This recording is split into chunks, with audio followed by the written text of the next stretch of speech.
अगर कोई स्थिर है या सत्य वस्तु है वो केवल गोविंद और गोविंद का नाम, या उनके जो जन हैं संत जन। तो इसलिए महाराज जितना ज़्यादा हो सके भगवान से, भगवान के नाम से प्यार कीजिए महाराज, प्यार कीजिए। जब भी ध्यान में बैठ जाएं, जब भी सत्संग में बैठ जाएं, जब भी नित्यनेम करें, बस फिर सर्वोपरि सर्वतो भावेन, बस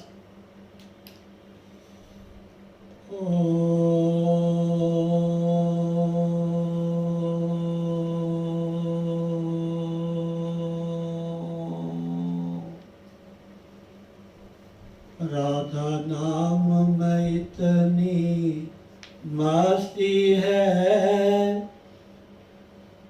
राधा नाम में इतनी मस्ती है, एक बार तुला के देख जरा, एक बार तू गा के देख जरा,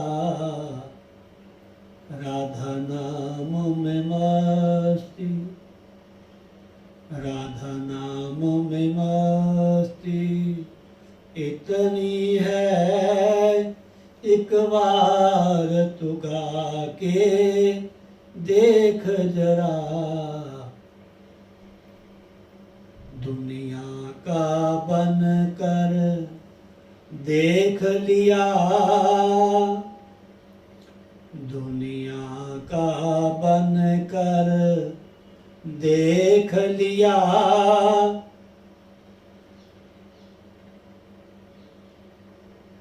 उस प्रभु का बन कर देख जरा, दुनिया का बन कर। ये सत्य बात है महाराज, सत्य बात है। ये संतों का निचोड़ है। महात्मा ने जो आंखों से देखा है वही ग्रंथों में वर्णन किया है। सब जगह चालनहार है, मिथ्या है, असत्य है, केवल दर्शन मात्र।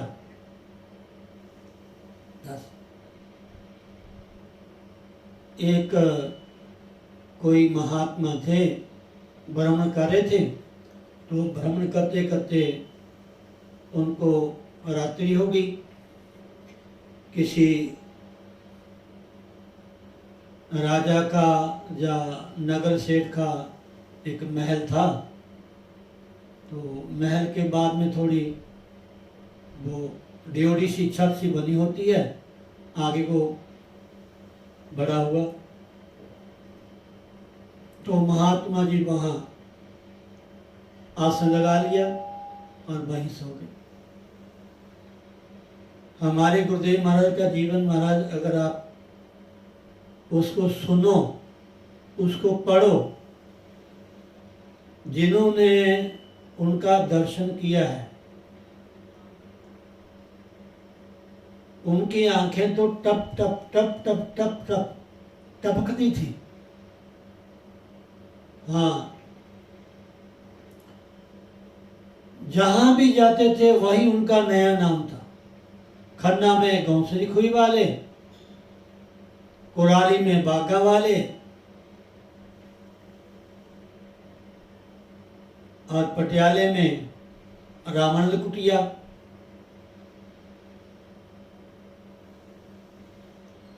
हाँ जी, करतारपुर में उनको खोरी वाले कहते थे। तो हर जगह बिल्कुल निष्प्रिय, परम विरक्त, किसी भी व्यक्ति के साथ, किसी वस्तु के साथ तन की भी लगाव नहीं। बस तन में जो वस्त्र है बस वही, हाथ में चिपी, बस। जब जाना किसी को बताना ही नहीं, कब चले जाना, बस। बिल्कुल निष्प्रिय, भीतर से भी और बाहर से। विरक्त आत्मा।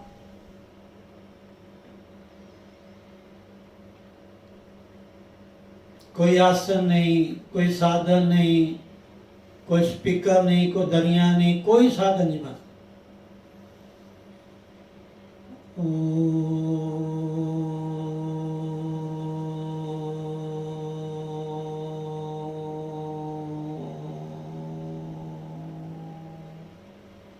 एक बार महाराज श्री सत्संग कथा करके हटे। संगत बहुत आती थी। हमारे एक व्याकरण के आचार्य थे, गुरु जी पंडित देशराज शास्त्री जी, वो कहा करते थे, कहते स्वामी जी जब गौसिखुई वाले स्वामी जी आते थे तो दुनिया ऐसे भागती थी जैसे बाड़े से पशु छोड़े हों। कोई पशु बाड़े में बंद किए हो ना, उनको जब खिड़की उसकी खोल दो तो भागे जाते हैं। आप कभी देखा ना गौशाला में, जहाँ बहुत बड़ी गौशाला, लाखों में गौ माता निवास करती हैं। अब देखना कभी टीवी में जब उनको गऊ को छोड़ते हैं ना, कैसे भागती है माता, ऐसे झुंड के झुंड, ऐसे खन्ना में झुंड के झुंड लोग भागे आते थे बिना बुलाए। कोई अनाउंसमेंट नहीं, कोई निमंत्रण नहीं, कोई पता नहीं, बस कानों कान एक बार पता चल जाए महाराज श्री आए हुए हैं, बस जहां जगह मिलती थी वही लोग बैठ जाते थे बस। और इतना सामान उनके पास आता था महाराज, चाहे वो फ्रूट है, चाहे वो ड्राई फ्रूट है, चाहे मिठाई है, चाहे बस्तर है, चाहे राशन सीधा है, इतना सामान आता था। और सारा तत्काल बांट देते थे, उसी वक्त सबको बांट देते थे और चिप्पी उठा के खड़े होते। ऐसे मैंने सुना एक बार कहीं कथा करके हटे महाराज श्री, तो कुछ दो व्यक्ति आए, उन्होंने सोचा कि महात्मा जी के पास बहुत सारी दुनिया आती है, बड़े पैसे होंगे, इनके पास बहुत सामान होगा। तो महाराज जी भी कथा करके हटे ही थे, अपने आसन बैठे थे। तो वो लोग आना चाहें लेकिन आगे आए और फिर पीछे मुड़ जाए, आगे आए और फिर पीछे मुड़ जाए। तो महाराज जी ने अपनी सरल वाणी में स्वाभाविक कहा, आओ भाई, आओ आओ आओ, क्यों नहीं आते हैं, आओ आओ। तो थोड़ी दूर खड़े उन्होंने कहा कि महाराज हमें क्षमा करना, हमारे मन में पाप आ गया था कि स्वामी जी कथा करके हटे हैं, बहुत सारी दुनिया स्वामी जी के पास आती है, हो सकता है इनके पास बहुत सारा सामान हो, बहुत सारा पैसा हो। तो स्वामी जी हम थोड़ा जब आपके पास आना चाहते हैं तो हमें एक सेक लगता है, जैसे आग होती है ऐसे, लेकिन हमें नहीं पता क्या बात है। तो महाराज श्री एकदम खड़े हुए, आसन उठाया, देखो भाई कुछ नहीं मारे आसन के सिवा, कुछ नहीं, कुछ भी नहीं रखते थे, ना कुछ साथ लेके जाते थे, ना कुछ संग्रह करते थे, जो भी आता सब बांट देते थे।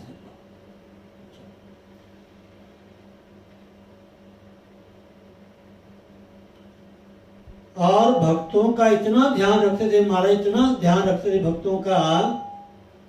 वो जंगल था, खेत थे, यहाँ शहर के बाहर रुकते थे महाराज श्री, यहाँ कहीं भी।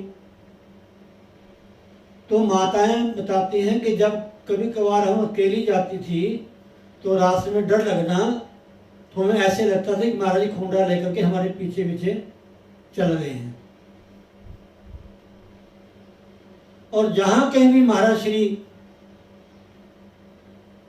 गांव में, शहर में आते थे, आसपास के सभी लोग दर्शन के लिए कोई साइकिलों में, कोई पैदल, या कोई साधन था। तो ऐसा कहते हैं सबके लिए अलग अलग जगह बना, जैसे मंडी गंगड़ वाले, अमलो वाले, सरहंद वाले, पटियाले वाले, या नाभा वाले, या कोई आसपास के, उन सब एक शहर वालों को अलग अलग उनके तंबू रहने की जगह होते थे। तो महाराज जी रात को चक्कर लगाते थे, चक्कर लगाते थे। इतना संगत के प्रति उनका स्नेह था, लोग बहुत ही भावुक होते थे, बहुत ही भावुक। और जब जाना किसी को बताना नहीं, बस जैसे किसी को जानते ही नहीं है, कभी खन्ना में आए ही नहीं है, बस ऐसा।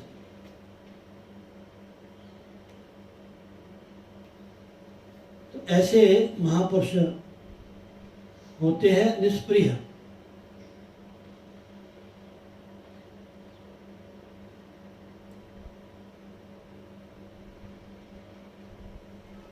तो मैं क्या कह रहा था कथा बीच में, शुरू में, जो संत पास में कुछ नहीं रखते,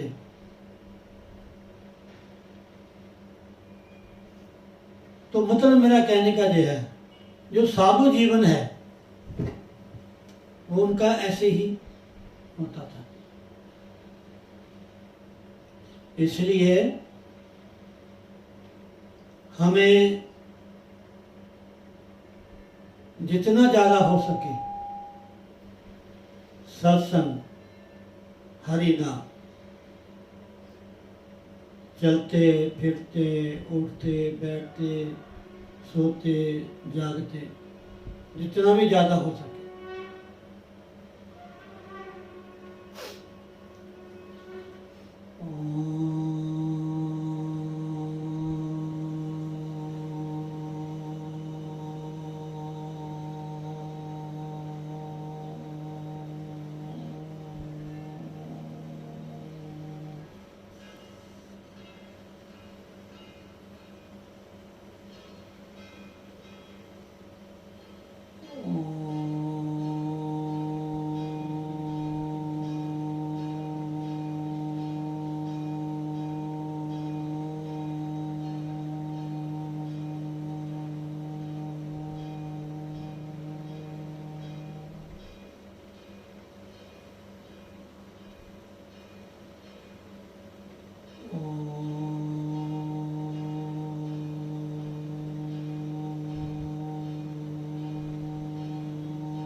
ओम।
ध्यान मूलम गुरुर्मूर्ति पूजा मूलम गुरुपदम मोक्ष मूलम गुरुवाक्य मंत्र मूलम गुरुर्वाक्य मोक्ष मूलम गुरु कृपा ध्यान मूलम गुरुर्मूर्ति पूजा मूलम गुरुपदम मंत्र मूलम गुरुर्वाक्य मोक्ष मूलम गुरु कृपा।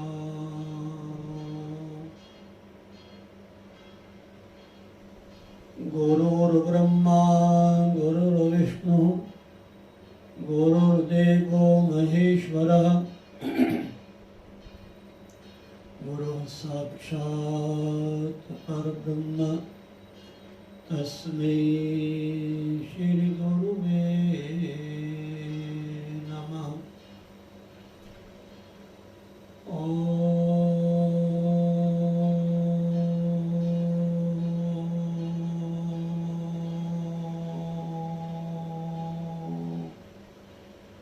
श्री हरि गुरु चरण कमलेभ्यो नमः।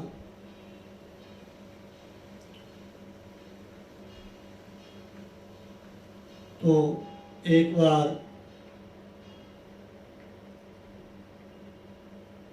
ऋषि वशिष्ठ जी और विश्वामित्र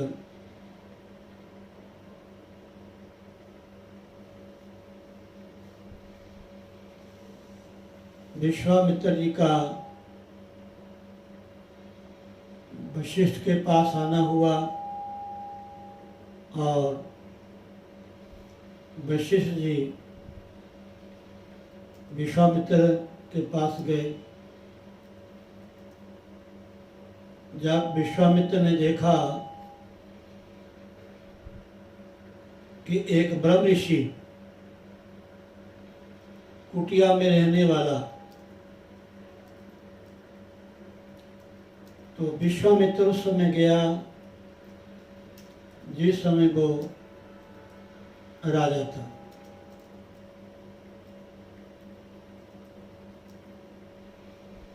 तो वशिष्ठ जी ने विश्वामित्र की और जितनी उसकी सेना थी, हाथी थे, घोड़े थे,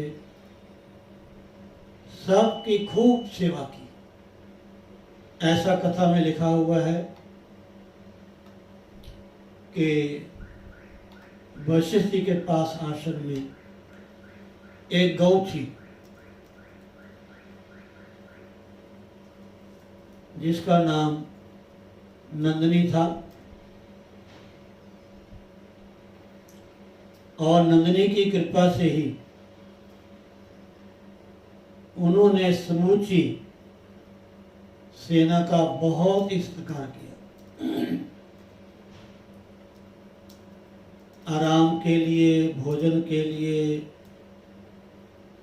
जो भी उनके साथ सेना में थे, सबका बहुत ही सुंदर आवभगत किया। तो जो विश्वामित्र थे राजा के रूप में, उन्होंने सोचा कि एक महात्मा होकर के इतना साधन, इतना धन, इतना वैभव, ये कहाँ से इनके पास आया।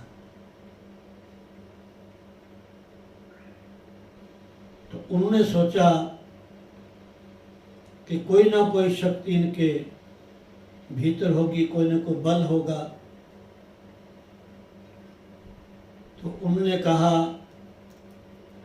कि राजन, मेरे आश्रम में देवताओं के द्वारा दी हुई एक नंदिनी गौ है,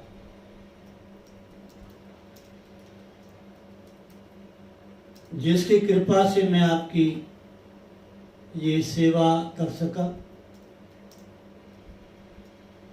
और नंदिनी एक ऐसी गऊ है, अगर उनसे हम जो भी मांगे, वैसे भी गौ माता कोई भी है जो हमारी वैदिक देसी गऊ है, उसकी आप सेवा करें,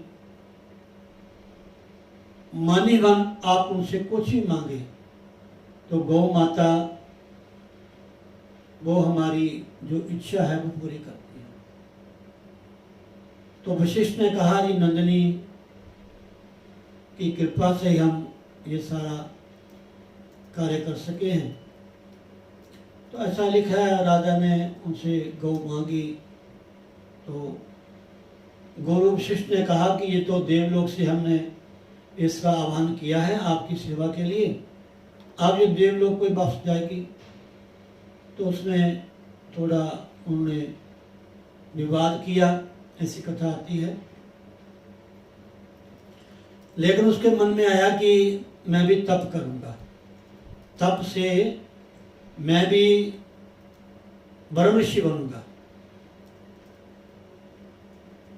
तो ऐसे ही कथा आती है। उनमें एक बार विवाद हुआ कि तप बड़ा है या सत्संग। जो भी हम भगवान का नाम लेते हैं, जो भी हम नित्य प्रति पाठ करते हैं, पूजा करते हैं, सिमरण करते हैं, इसमें बहुत शक्ति है। सुबह शाम जो भी हम नित्य नेम करते हैं, ध्यान करते हैं, ऐसा करने से हम साधक के भीतर बहुत शक्ति आ जाती है, भले उसको पता ना हो। एक संत कोई कथा कर रहे थे तो उस संत महात्मा के पास सैकड़ों लोग, हजारों लोग कथा सुनने आते थे। और एक महात्मा बेचारे सीधे साधे नित्य प्रति विष्णु सहस्त्र नाम का पाठ करते थे। जैसे को गीता का पाठ करता है या कोई पाठ करता है हनुमान चालीसा का, ऐसे उनका नियम था कि रोज विष्णु सहस्त्र नाम का पाठ करना। तो जब उनके पास गांव में कुछ संत आए कथा करने तो कथा सुनने जाते थे। तो जो महात्मा नित्य पाठ करता था विष्णु सहस्त्र नाम का, उसने उस जो कथा करते थे व्यास जी, उनसे कहा कि स्वामी जी आप तो बहुत अच्छे हो, आप तो बहुत अच्छा कार्य करते हो, आपके द्वारा कितने लोगों का कल्याण होता है, आप कथा सुनाते हो, आपकी कथा से कितने लोगों को लाभ मिलता है, मैं तो कुछ नहीं करता। तो फिर उन्होंने कहा व्यास जी ने, कहते स्वामी जी जो आपके पास है वो किसी के पास नहीं है। कहते मतलब, कहते आप जो नित्य प्रति विष्णु सहस्त्र नाम का जप करते हो, पाठ करते हो, उसके फल से भगवान विष्णु ने आपके पास चक्कर को छोड़ रखा है, सुदर्शन चक्र। हम भजन करते हैं, पाठ करते हैं, नित्यनेम करते हैं, चाहे थोड़ा भी नित्य प्रति बिना नागा भगवान को याद करते हैं तो भगवान उसका हिसाब पूरा करते हैं, कमी नहीं रहने देते। ना जाने कितनी क्या रक्षा करते हैं हमारी, कहाँ हमारा साथ देते हैं भगवान। तो ऐसा कहते हैं ना कि भगवान विष्णु ने आपके पास में सुदर्शन चक्र को छोड़ रखा है, वो आपकी रक्षा करता है। कहते अच्छा, तो नित्य नेम का, भजन का, सत्संग का, नाम जप का इतना महत्व है। तो विश्वामित्र वशिष्ठ जी सत्संग करते थे और विश्वामित्र तप करते थे। तो विश्वामित्र के मन में थे ये तप बड़ा है, और वशिष्ठ जी सत्संग को ज्यादा महत्व देते थे। सत्संग, कथा, कीर्तन, भजन, नाम जप। और विश्वामित्र जी तपस्या करते थे। जब दोनों में विवाद हुआ कि तब बड़ा है जो सत्संग। तो ऐसा कहते हैं, ब्रह्मा के पास गए, विष्णु के पास गए, भगवान शिव के पास गए, सब ने कहा कि हमें नहीं पता कि सत्संग बड़ा है या तब। उनको पता था कि इन दोनों में किसी एक ही बात को हमने मना कर दिया तो ये नाराज हो जाएंगे। तो उन्होंने भगवान शेष, जो शेषनाग पृथ्वी को उठाए बैठे हैं, उनके पास भेजा। तो शेषनाग ने कहा कि मैं आपका जवाब तब दूंगा, आप थोड़ा इस पृथ्वी को पकड़ें और मैं आपके सवाल का जवाब दूंगा। विश्वामित्र ने कहा, मैं 10,000 साल की तपस्या का फल देता हूँ, 20,000 की तपस्या का फल देता हूँ, ताकि पृथ्वी ज्यों की त्यों टिकी रहे। लेकिन वो टिकी नहीं। अब जब बारी आई वशिष्ठ की, तो वशिष्ठ जी ने एक घड़ी सत्संग, ये कथा आती है, एक घड़ी सत्संग का फल दिया और पृथ्वी ज्यों की त्यों टिक गई। सत्संग का इतना महत्व महाराज। तात स्वर्ग अपवर्ग सुख, धैर्य तुलाय का अंग, तूल न ताहि सकल मिली, जो सुख लव सत्संग। सत नाम परमात्मा है, संग नाम जुड़ने का है।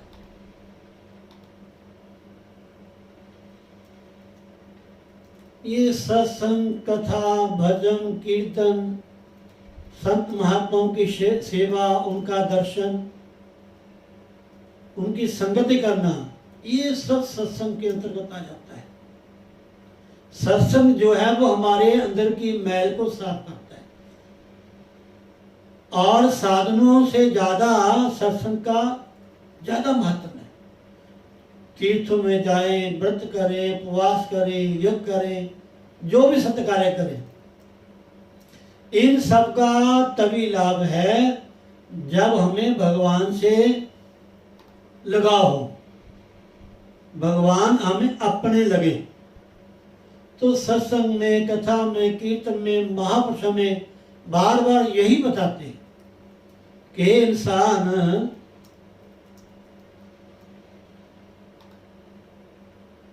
जिस परमात्मा ने तुम्हें जीवन दिया है, रहने को घर दिया है, परिवार दिया है, साधन दिए हैं, तंदुरुस्त शरीर दिया है, उस परमात्मा का हमें सुबह और सायंकाल शुक्रिया करना चाहिए, उसकी हाजिरी लगानी चाहिए। ये सत्य बात है। तो सत्संग जो है वो हमें परमात्मा से जोड़ता है। अन्य साधनों के भरोसे अगर हम रहेंगे तो हमें लाभ नहीं होगा जो मिलना चाहिए मनुष्य जन्म का।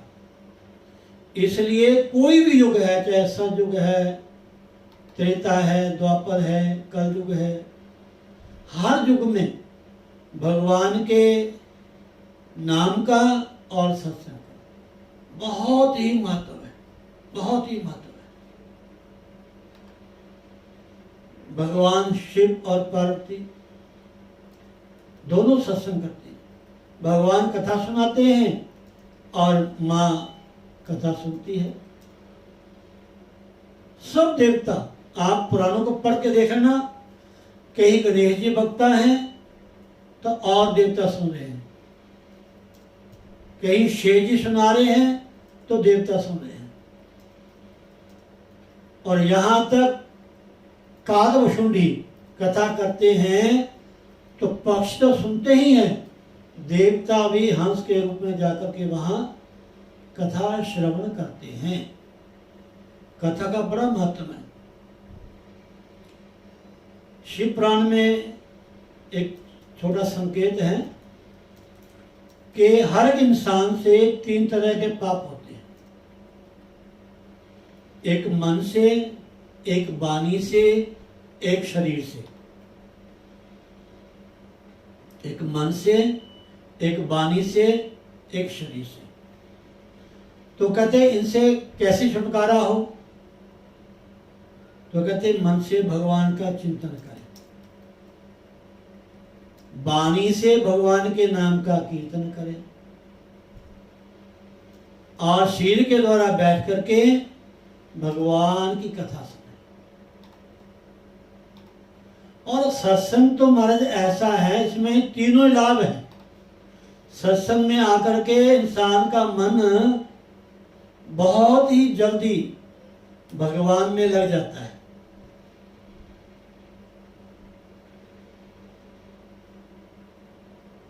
राजा परीक्षित ने 7 दिन तक जल ग्रहण नहीं किया। 7 दिन तक।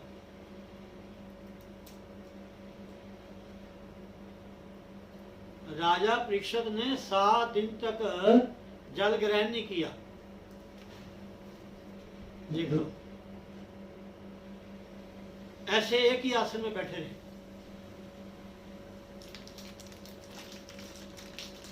और कथा सुनते रहे।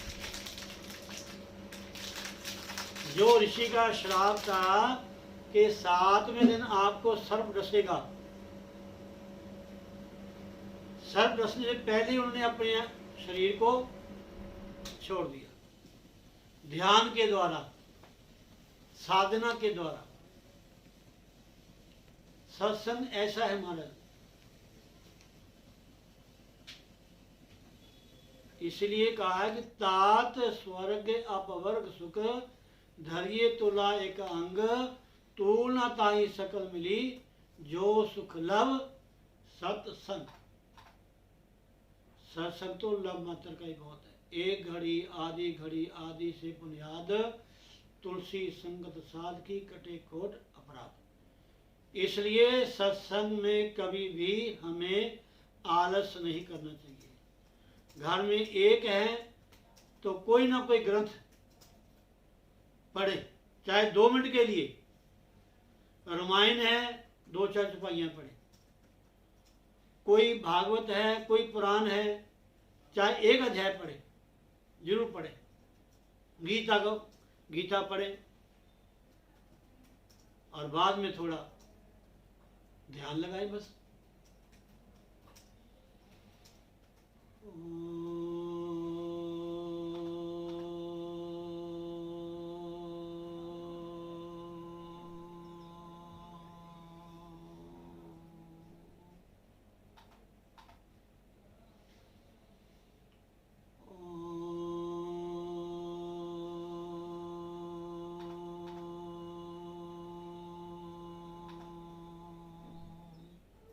जय श्री राधे, जय श्री राधे, जय श्री राधे। बोलो सतगुरुदेव भगवान की जय।